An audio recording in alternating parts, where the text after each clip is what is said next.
Hi hello friends, welcome back to my channel. ಇವತ್ತು ಸಿಂಪಲ್ಲಾಗಿ ಒಂದು ಎಗ್ ಪಪ್ಸ್ ಮಾಡ್ಕೋತಾ ಇದ್ದೀನಿ. ಹೇಗೆ ಮಾಡೋದು ಅಂತ ನೋಡೋಣ. ಪ್ಲೀಸ್ ನನ್ನ ಚಾನಲ್ ಯಾರು ಸಬ್ಸ್ಕ್ರೈಬ್ ಮಾಡ್ಕೊಂಡಿಲ್ಲ ಪ್ಲೀಸ್ ಸಬ್ಸ್ಕ್ರೈಬ್ ಮಾಡಿಕೊಂಡು ವಿಡಿಯೋಸ್ ನೋಡಿ. ಹಾಗೆ ವಿಡಿಯೋಸ್ ಇಷ್ಟ ಆದರೆ ಲೈಕ್ ಮಾಡಿ, ಫ್ರೆಂಡ್ಸು ಫ್ಯಾಮಿಲಿ ಜೊತೆ ಶೇರ್ ಮಾಡಿ. ಬೇಕ್ರಿಯಲ್ಲಿ ಇರುವಂತಹ ರುಚಿನೇ ಮನೆಯಲ್ಲೂ ಸಹ ಮಾಡ್ಕೋಬಹುದು. ಸೊ ನೋಡಿ ಹೇಗೆ ಮಾಡೋದು ಅಂತ ನೋಡೋಣ. ನಾನು ಗೋಧಿ ಹಸಿಟ್ಟು ತೊಗೊಂಡಿದ್ದೀನಿ. ಮೈದಾ ಬೇಕಾದಾದರೂ ತೊಗೊಳ್ಳಿ. ಗೋಧಿ ಹಿಟ್ಟು ಮೈದಾ ಹಸಿಟ್ಟು ಎರಡೂ ಒಟ್ಟಿಗೆ ಸೇರಿಸ್ಕೊಂಡು ಮಾಡ್ಕೋಬಹುದು. ಸೊ ನಾನಿಲ್ಲಿ ಗೋಧಿ ಹಸಿಟ್ಟು ಮಾತ್ರ ತೊಗೊಂಡಿದ್ದೇನೆ.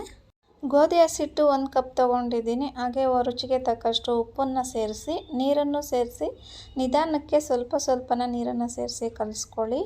ಚಪಾತಿ ಹಿಟ್ಟು ಅದಕ್ಕೆ ಕಲಿಸ್ಕೊಳ್ಳಿ. ಸೊ ನೋಡಿ, ಈಗ ಸ್ವಲ್ಪ ಎಣ್ಣೆ ಹಾಕಿ ನೀಟಾಗಿ ಚೆನ್ನಾಗಿ ಕಲಿಸ್ಕೊಂಡು ಸ್ವಲ್ಪ ಸೈಡ್ಗೆ ಇಟ್ಕೊಳ್ಳೋಣ. ಒಂದು 20 ನಿಮಿಷ ನೆನೆಯೋಕ್ಕೆ ಬಿಡೋಣ ಇದನ್ನು.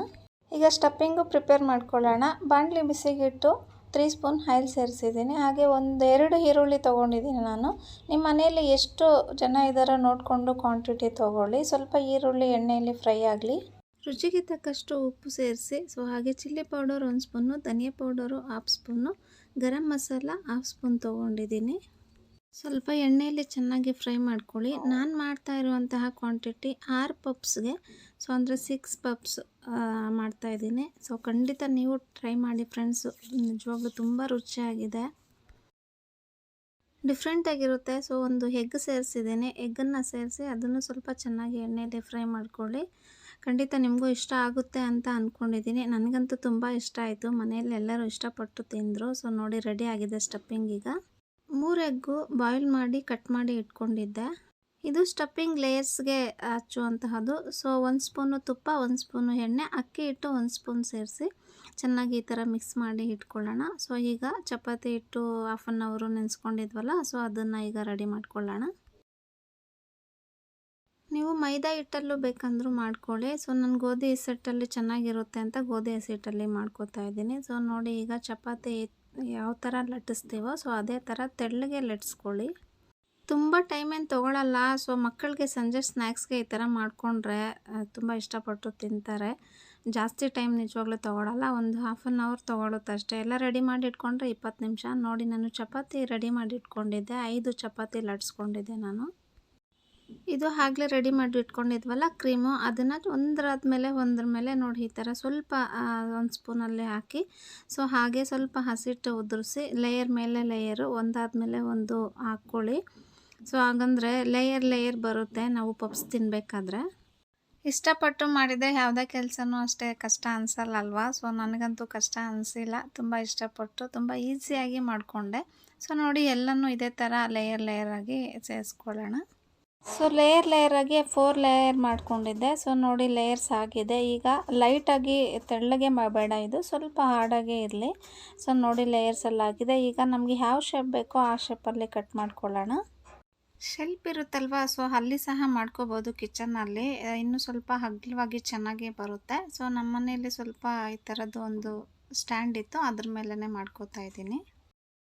ಬಾಕ್ಸ್ ಟೈಪಲ್ಲಿ ಕಟ್ ಮಾಡ್ಕೊಳ್ಳಿ ಎಲ್ಲನೂ. ಸೊ ನೋಡಿ, ನಾನು ಕಟ್ ಮಾಡ್ಕೊಂಡಿದ್ದೀನಿ. ಸೊ ಈ ಥರ ಎಲ್ಲ ನೀಟಾಗಿ ಒಂದು ಸ್ಟೆಪ್ ಆದಮೇಲೆ ಒಂದು ಸ್ಟೆಪ್ಪು ಕಟ್ ಮಾಡ್ಕೊಳ್ಳಿ. ಸೊ ಕಟರ್ ಇದ್ದರೆ ಕಟರ್ ಮುಖಾಂತರ ಕಟ್ ಮಾಡಿ. ನಮ್ಮ ಮನೇಲಿ ಕಟರ್ ಇಲ್ಲ, ಸೊ ಚಾಕಲ್ಲೇ ಕಟ್ ಮಾಡ್ತಾಯಿದ್ದೀನಿ. ನೋಡಿ, ಬಾಕ್ಸ್ ಟೈಪು ಕಟ್ಟಿಂಗ್ ಆಯಿತು. ಸೊ ಈಗ ಸ್ಟಫಿಂಗು ಫಿಲ್ ಮಾಡೋಣ. ಸೊ ಎಲ್ಲದಕ್ಕೂ ನೋಡಿ, ನಿಮ್ಮ ಮುಂದೆನೇ ತೋರಿಸ್ಕೊಡ್ತಾ ಇದ್ದೀನಿ. ಎಲ್ಲದಕ್ಕೂ ಸ್ಟಫಿಂಗು ಒಂದರಾದ್ಮೇಲೆ ಒಂದು ಸೇರಿಸ್ಕೊಳ್ಳಿ. ಸ್ಟಫಿಂಗ್ ಆಯಿತು. ಸೊ ಈಗ ಎಗ್ ಸೇರಿಸ್ಕೊತಾ ಇದ್ದೀನಿ. ನಿಮಗೆ ಎಗ್ಗು 1 ಬೇಕಂತಂದರೆ 1 ಸಿಂಗಲ್ ಎಗ್ಗೆ ಸೇರಿಸ್ಕೊಳ್ಳಿ. ಸೊ ನಾನು ಇಲ್ಲಿ ಹಾಫ್ ಎಗ್ ತೊಗೊಂಡಿದ್ದೀನಿ. ಈಗ ಕ್ಲೋಸ್ ಮಾಡ್ಕೊಳ್ಳೋಣ. ಸೊ ನೋಡಿ, ನಿಮ್ಗೆ ಯಾವ ರೀತಿ ಬೇಕಂತಂದರೆ ಆ ರೀತಿ ಕ್ಲೋಸ್ ಮಾಡ್ಕೊಳ್ಳಿ. ಸೊ ನಾನು 2 ಥರ ತೋರಿಸ್ತಾ ಇದ್ದೀನಿ ನೋಡಿ. ಮೈದಾ ಹಸಿಟ್ಟಲ್ಲಿ ಮಾಡಿದರೆ ಇದಕ್ಕೆ ಪೇಸ್ಟ್ ರೀತಿ ಮೈದಾ ಅಲ್ಲಿ ಸೇರಿಸ್ಬೇಕಾಗಿತ್ತು. ಸೊ ಇದಕ್ಕೆ ಗೋಧಿ ಹಸಿಟ್ಟಲ್ವಾ, ಸೊ ಇದಕ್ಕೆ ಯಾವುದೇ ರೀತಿ ಆ ಥರ ಪೇಸ್ಟು ಹಚ್ಚೋದು ಬೇಕಾಗಿಲ್ಲ. ಸೊ ಸೈಡಲ್ಲಿ ಸಹ ಬಿಟ್ಕೊಳ್ಳೋದಿಲ್ಲ, ತುಂಬ ಹಾಗೆ ಚೆನ್ನಾಗಿ ಬರುತ್ತೆ. ಒಂದೊಂದಾಗಿಯೇ ಎಲ್ಲನೂ ನೀಟಾಗಿ ಸ್ವಲ್ಪ ನಿಧಾನಕ್ಕೆ ರೆಡಿ ಮಾಡ್ಕೊಳ್ಳಿ. ಸೊ ನೋಡಿ, ನಾನು ಎಲ್ಲನೂ ಪ್ರಿಪೇರ್ ಮಾಡ್ಕೊಂಡಿದ್ದೀನಿ. ಸೊ ಎಣ್ಣೆ ಕಾಯಕ್ಕೆ ಇಟ್ಕೊಂಡಿದ್ದೆ. ಸೊ ನೋಡಿ, ಎಣ್ಣೆ ಚೆನ್ನಾಗಿ ಕಾದಿದೆ. ಈಗ ಒಂದೊಂದಾಗಿಯೇ ಎಣ್ಣೆಗೆ ಸೇರಿಸ್ಕೊತಾ ಇದ್ದೀನಿ. ಬೇಕ್ರಿಯಲ್ಲಿ ಓವೆನಲ್ಲಿ ಮಾಡ್ತಾರೆ. ಸೊ ನೋಡಿ, ಓವೆನ್ ಅವಶ್ಯಕತೆನೇ ಇಲ್ಲ, ತುಂಬ ಈಸಿಯಾಗಿ ಆಗುತ್ತೆ. ಖಂಡಿತ ನೀವು ಒಂದ್ಸಲ ಟ್ರೈ ಮಾಡಿ. ಸ್ವಲ್ಪ ಕಡಿಮೆ ಉರಿ ಇಟ್ಕೊಂಡೆ ಫ್ರೈ ಮಾಡ್ಕೊಳ್ಳಿ. ಸೊ ನೋಡಿ, ಫ್ರೈ ಆಗಿದೆ, ಗೋಲ್ಡನ್ ಕಲರ್ ಬರ್ತಿದೆ. ಸ್ವಲ್ಪ ಗೋಲ್ಡನ್ ಕಲರ್ ಬಂದರೆ ತುಂಬ ಕ್ರಿಸ್ಪಿಯಾಗಿರುತ್ತೆ. ಸೊ ನೋಡಿ ರೆಡಿ ಆಗಿದೆ. ಈಗ ಒಂದೊಂದಾಗೆ ಸೈಡಿಗೆ ತಗೊಳ್ಳೋಣ. ಎಣ್ಣೆಯಲ್ಲಿ ಕರಿಬೇಕಾದ್ರೆ ಸ್ವಲ್ಪ ನೋಡಿಕೊಂಡು ಮಾಡ್ಕೊಳ್ಳಿ. ಸೊ ಎಣ್ಣೆ ಆರೋ ಚಾನ್ಸಸ್ ಇರುತ್ತೆ. ಉಳಿದಿರುವಂತಹ ಎಲ್ಲದನ್ನು ಎಣ್ಣೆಯಲ್ಲಿ ಚೆನ್ನಾಗಿ ಫ್ರೈ ಮಾಡ್ಕೊಳ್ಳೋಣ. ಸೊ ರೆಡಿ ಆಗಿದೆ. Thank you so much for watching. ರುಚಿಕರವಾದ ಎಗ್ ಪಪ್ಸು ಮನೆಯಲ್ಲೇ ಬೇಕ್ರಿ ರೀತಿ ಮಾಡ್ಕೋಬೋದು ಅಂತ ತೋರಿಸಿದ್ದೀನಿ. ನೀವು ಒಂದು ಸಲ ಟ್ರೈ ಮಾಡಿ. Thank you so much.